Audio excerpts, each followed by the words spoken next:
sommes sur notre troisième session Clésis de soutien à la parentalité. Je vous souhaite la bienvenue, chers super parents. Nous abordons encore la thématique de l'enfant au potentiel, parce qu'on a encore beaucoup de choses à voir ensemble. J'ai beaucoup de choses à vous partager et à vous faire découvrir. Nous avons, lors des sessions précédentes, abordé les caractéristiques de l'enfant au potentiel et puis le quotidien. Le quotidien, pourquoi? Bien parce que c'était important que je partage un petit peu avec vous ce qui peut se passer dans une journée, dans une semaine, comment en tant que super parent, on peut se positionner, comment on peut discuter, dialoguer avec son enfant, et puis quelles actions mettre en place aussi pour accompagner son enfant, pour l'aider, pour le rassurer de la manière la plus bienveillante qui soit.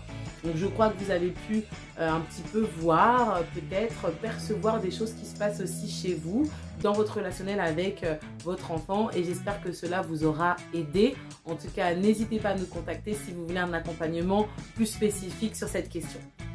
Aujourd'hui, on aborde le sujet de l'environnement de l'enfant.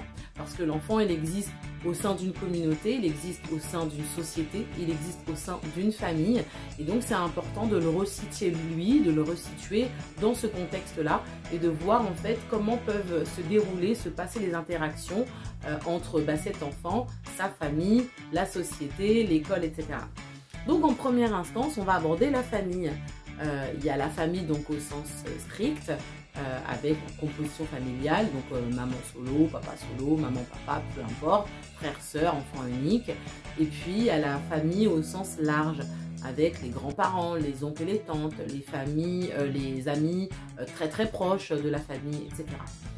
Donc ce qui se passe en tant que parent, c'est que, on l'a vu, hein, quand on découvre la douance de son enfant, eh bien on a envie de la partager. Il fait des choses extraordinaires, il dit des choses qui nous dépassent, il utilise un vocabulaire qui n'est pas un vocabulaire de son âge et on a envie de le partager. Alors on va appeler ses parents, on va appeler la famille, on va appeler les amis en disant mais tu sais pas, mon enfant a fait ça, mon enfant a dit ça aujourd'hui, c'est incroyable. Voilà ce que l'instituteur a dit, voilà ce qu'aujourd'hui on nous a dit à la crèche à son sujet, c'est incroyable. Parce que on a besoin de partager en tant que parent. Ça nous dépasse parfois ce qui se passe à la maison, ce qu'on voit de notre enfant. On peut être émerveillé, mais aussi être impressionné en disant oh là là, mais voilà, qu'est-ce que c'est que cet enfant? Qu'est-ce que je fais avec toute cette douance? Qu'est-ce que je fais avec toutes ces capacités? Puis comment j'y réponds surtout? Donc on le partage parce que quelque part on cherche aussi à savoir si c'est nous qui sommes dans notre propre imagination de parents, parce que en tant que parent, notre enfant il est toujours le plus beau, c'est toujours le plus intelligent, c'est toujours le meilleur, ou bien s'il y a vraiment cette objectivité dans notre regard, en disant non, si, il y a vraiment quelque chose. Et finalement, confronter les observations qu'on a faites, les petites anecdotes, les partager, nous permet de voir un peu, d'avoir le regard de l'autre adulte qui va dire ah ouais, c'est incroyable, je suis tout à fait d'accord avec toi, à cet âge-là, on ne dit pas ce genre de choses, c'est incroyable cette réflexion, etc. Donc ça, c'est un premier point et c'est normal parce que voilà, on a besoin aussi de se rassurer en tant que parent, de se dire que on n'est pas juste dans une simple subjectivité parce qu'on est sous le charme de notre enfant, mais qu'il y a vraiment quelque chose qui se passe qu'on a été en capacité de repérer. Et finalement, c'est les autres qui sont un peu notre miroir et qui valident un petit peu la pensée, les observations que nous avons pu avoir. Ce qui est important, c'est de mettre notre enfant dans un cadre sécurisant. Ce qui va se passer parfois, c'est que lors de rencontres familiales ou amicales avec cette famille au sens élargi, on va souvent se retrouver à dire à notre enfant, par exemple, à demander à notre enfant de faire quelque chose, de dire quelque chose ou de réciter quelque chose qu'il a appris. Tiens, vas-y, compte jusqu'à 15 en anglais. Comment tu dis tel mot en espagnol? Ou tiens, la dernière fois, qu'est-ce que tu as appris sur le système solaire? Et donc, notre enfant, on le met un peu dans cette position de petit génie. Et parce que voilà, ça vient un peu appuyer, illustrer ce qu'on aura pu communiquer à nos familles, à nos amis. Et puis on dit, hein, t'as vu, hein, je t'ai pas raconté n'importe quoi, hein, il le fait vraiment, il compte vraiment jusqu'à 15 en anglais, il connaît les planètes du système solaire par cœur, etc. Et finalement, notre enfant, on le met dans une position un peu de star intellectuelle. Et c'est pas forcément quelque chose qu'il a demandé. Et puis, parfois, il n'est même pas à l'aise avec ça. Souvent, qu'est-ce qui va se passer? Quand on va demander à notre enfant de le faire, la plupart du temps, il ne le fait pas. Parce que c'est un peu une demande voilà, impromptue. Voilà, fait les choses un peu à la commande. Et l'enfant, il n'est pas à l'aise avec ça. Donc, il faut y faire très attention. Même si on est fier, même si nous, ça nous rassure, ça nous permet de le partager, il y a quelque chose quand même un peu de l'ego aussi en tant que parent. Il faut dire les choses telles qu'elles sont. On est fier de savoir, de voir, de constater, d'avoir un enfant intelligent. Ça, voilà. Et on a envie de le partager. Mais l'enfant, dans cette position, il n'est pas toujours à l'aise.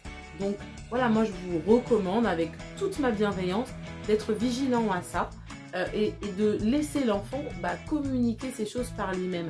S'il est suffisamment à l'aise avec son parrain, sa marraine, ses grands-parents, et de lui-même, il viendra réciter son savoir. Il sera fier de le faire. Il sera vraiment à l'aise pour le faire. Et donc, il le fera avec toute son autonomie, son envie, son désir de partager ce qu'il sait avec les membres de sa famille. Et puis, on a des enfants qui vont passer des vacances chez les grands-parents, chez les oncles, les tantes, chez les amis. Et c'est important aussi que vous puissiez partager, expliquer un peu le comportement, le caractère de votre enfant et ainsi que ses besoins. Parfois, on a des membres de la famille on n'a pas les mêmes principes éducatifs, on n'a pas les mêmes principes pédagogiques. Et chez l'enfant au potentiel, c'est important qu'il y ait une cohérence, un équilibre dans tout cet accompagnement voilà, d'éducation pour ne pas qu'il se sente mal à un endroit ou à un autre. Pourquoi je dis ça? Parce que votre enfant peut être par exemple très hypersensible. Et donc il va aller chez un papy qui est plutôt dur. Et qui, quand votre enfant va pleurer pour une situation quelconque, va dire « Oh, t'es pas un bébé, arrête de pleurer !» Et voilà. Et donc, du coup, l'enfant se sent mal. Souvent, il dit « Oui, j'ai plus envie d'aller là-bas » parce qu'il se sent parfois incompris. Et donc, autant que faire se peut, bien sûr, il faut voilà, communiquer, expliquer comment est votre enfant. L'idée, c'est pas qu'il soit surprotégé, c'est qu'il puisse trouver partout où il va une réponse adéquate, une réponse appropriée. En même temps, voilà, il ne faut pas non plus trop le faire en disant « Attention, mon enfant est comme ci, comme ça, il ne faut pas lui dire ci, il ne faut pas lui dire ça. » Il faut vraiment communiquer sur les choses qui peuvent être les plus sensibles pour lui, là où ça peut vraiment vite dériver, dérailler pour lui, où ça peut vraiment partir dans quelque chose de trop douloureux.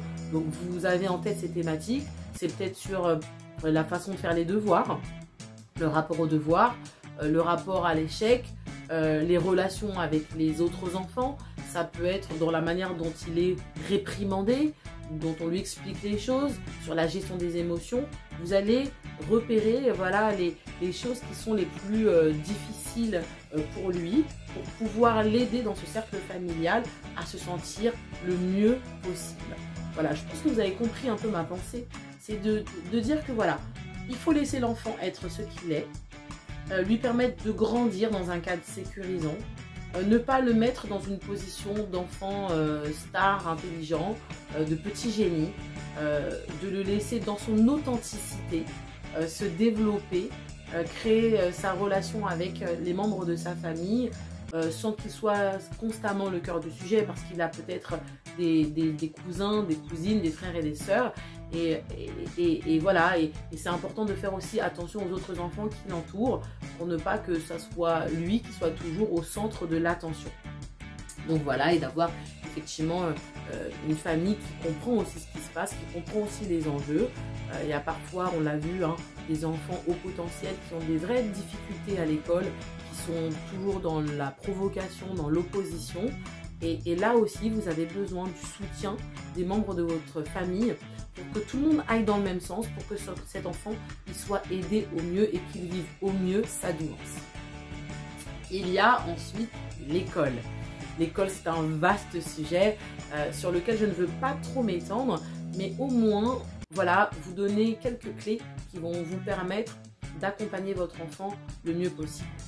Aujourd'hui, à l'école, je dirais qu'en tout cas à l'école classique, il n'y a pas de structure faite pour les enfants au potentiel. l'enfant sait lire en avance, l'enfant est en capacité de suivre une classe, eh bien l'enseignant est content, ça lui fait un élève qui est très bon et qui est la plupart du temps facile à gérer ou pas d'ailleurs, hein, ça dépend encore, on l'a vu déjà de la typologie de l'enfant, mais c'est tout. Et donc vous allez avoir besoin du soutien des directeurs d'établissement, parfois des psychologues d'établissement, des enseignants pour dire voilà, on a fait un test de QI, notre enfant est haut potentiel et voilà les difficultés auxquelles il est confronté, voilà ses forces, voilà ses points un petit peu plus fragiles et voilà, j'ai besoin de vous, on a besoin de vous pour l'accompagner au mieux. Surtout quand vous avez un enfant qui n'entre pas dans les cases, c'est-à-dire qu'il est soit très introverti, soit très provocateur, soit décrocheur à l'école, et donc que sa douance, son haut potentiel n'est pas repéré par les enseignants. C'est là que c'est très difficile. On a vu beaucoup d'enfants arriver à l'école et qui n'ont pas eu cette douance de repérer et qui avaient des comportements vraiment qui dérangeaient la classe, etc. et qui se sont retrouvés en échec scolaire. C'est pour ça que j'insiste sur les différentes typologies, sur le nombre important de caractéristiques de l'enfant au potentiel, pour que quand il arrive à l'école, scolarisé, hein, tant en maternelle qu'en primaire et que sur les grandes classes après, pour que vraiment, en tant que parent, vous arriviez à détecter cette douance. Ce qui vous permettra d'arriver à l'école avec déjà un rapport, un compte-rendu de test de quotient intellectuel qui permettra d'appuyer avec ce que le psychologue aura dit, voilà, la douance de votre enfant, l'explication de son comportement parfois qui n'entre pas dans les cases, et voilà. Donc si vous avez la chance d'être dans une école où l'enseignant est très attentif à ça, voilà, là vraiment il n'y a rien à dire, votre enfant peut passer une super scolarité et tout se passe bien. Et la plupart du temps il n'y a pas cet encadrement, malheureusement, et donc tout est un peu à la charge du parent. Donc il faut ne pas se décourager surtout. Une école comme Clésis, eh bien justement elle est là pour répondre et pour vous accompagner dans ce sens, pour vous donner toutes les clés, pour vous donner tous les outils dont vous aurez besoin pour que ça se passe bien à l'école. Discutez souvent avec les enseignants pour voir comment ça se passe, comment votre enfant évolue, s'il ne pose pas de problème. Quand il y a des problèmes de comportement, discutez avec votre enfant, discutez avec l'enseignant pour repérer à quel moment les manifestations un peu inappropriées se manifestent. Discutez aussi avec votre psychologue de référence pour pouvoir vraiment faire les choses au mieux et tout se passera bien. Vous l'aviez vu hein, sur la première session, je vous parlais un petit peu des statistiques avec quand même 3 enfants sur 10 qui est au potentiel, qui décrochent à l'école. Donc ça nécessite vraiment un accompagnement particulier, ça nécessite une attention particulière de la part des parents pour que les choses se passent le mieux possible. Voilà, ça c'était pour l'école. Et puis ensuite, il y a les copains, l'amitié, la vie dans le groupe. Alors ça, c'est vraiment pas toujours simple. Je vais vous dire, soit ça se passe super bien, et donc votre enfant, il arrive facilement à se faire des copains, il se sent compris, il arrive à s'intégrer dans le groupe, soit ça se passe pas super bien. Donc qu'est-ce qui peut se passer entre votre enfant et les autres? Eh bien, votre enfant, je vous l'ai dit, hein, je crois que c'était dans la deuxième session, il a une façon particulière de voir la vie, de voir les choses. Il a un regard particulier. Donc, ce qui se passe dans sa tête n'est pas en phase avec ce qui se passe dans la tête des autres enfants de son âge. Il va avoir plus d'exigences. Il va avoir parfois une façon un peu particulière de voir les choses. Et il peut se sentir incompris. Il peut s'ennuyer avec les enfants de son âge. Les autres peuvent le trouver embêtant, exigeant, un peu parfois tyrannique, ou justement quand il y a un comportement un peu trop provocateur, c'est pas l'enfant agréable avec qui on a envie de jouer. Donc notre enfant, quand il est au potentiel, il a besoin d'être accompagné, Hein, vous savez que à l'âge, je dirais plus de l'école primaire, donc entre 6 et 10 ans et 11 ans, c'est difficile. Les enfants sont vraiment très, je dirais, cruels entre eux parfois. Il y a des mots qui sont dits, il y a des moqueries, il y a toutes ces choses. Et en fait, on doit préparer notre enfant à vivre ces choses, à lui dire qu'il va y être confronté et à le préparer dans ses relations. Alors, quand votre enfant est à l'école, eh bien, vous n'êtes pas là. Mais c'est important que vous puissiez penser parfois à inviter des copains et des copines à la maison, d'aller au parc ou dans des zones où les enfants peuvent se retrouver pour que vous puissiez observer le comportement de votre enfant et pour pouvoir en discuter avec lui après. En tant que maman, j'ai été souvent confrontée à avoir un petit garçon qui me disait les autres ils veulent pas jouer avec moi. Eh bien pourquoi ils veulent pas jouer avec toi? Eh bien parce que moi je voulais jouer à ce jeu et eux ils voulaient pas. Mais tu sais maman, ce jeu à eux, leur jeu à eux il est nul. Moi le mien il est très intéressant. Moi ça m'intéresse pas de jouer avec eux sur ce jeu parce que... Et donc du coup on se dit waouh, qu'est-ce qui se passe à ce moment-là dans sa tête? Qu'est-ce qui se passe dans son cœur, à l'intérieur de lui, pour qu'à un moment donné, il puisse se couper dans ses relations aux autres. Et c'est là, parfois on n'a pas toujours les réponses au moment venu, mais toujours on encourage son enfant à rester en relation avec les autres, à rester vraiment dans quelque chose d'assez équilibré, de lui expliquer que les autres sont importants pour lui, que les autres sont importants pour qu'il grandisse, pour qu'il évolue dans quelque chose d'assez équilibré, qu'il soit une personne équilibrée et surtout qu'il ne soit pas exclu du groupe. Parce que être avec les autres, c'est le début en fait de la sociabilisation et donc c'est important. Voilà. Donc on arrive à la fin de cette vidéo qui parle un petit peu de l'environnement de l'enfant au potentiel. Il y a 4 choses importantes à retenir. La première, c'est de rendre les membres de la famille partenaires. Ça, c'est important parce que vous avez besoin d'aide, vous n'êtes pas seul, hein, vous pouvez vous faire entourer des autres pour que votre enfant il sente que voilà, le discours, la façon de faire est un petit peu la même partout, ça le sécurise. Travailler avec le corps enseignant pour que l'enfant vive au mieux sa scolarité. En 3e point, les aider à s'intégrer et à comprendre que les autres enfants ne fonctionnent pas toujours comme eux, et bien que c'est pas grave, que ça ne les empêche pas d'entrer en relation, d'être avec eux, de se faire des copains, voilà, de trouver des enfants peut-être aussi qui leur ressemblent pour les aider à bien évoluer dans leur socialisation. Et en dernier point, toujours les encourager à rester en relation avec les autres, ne pas se couper du monde, c'est très important.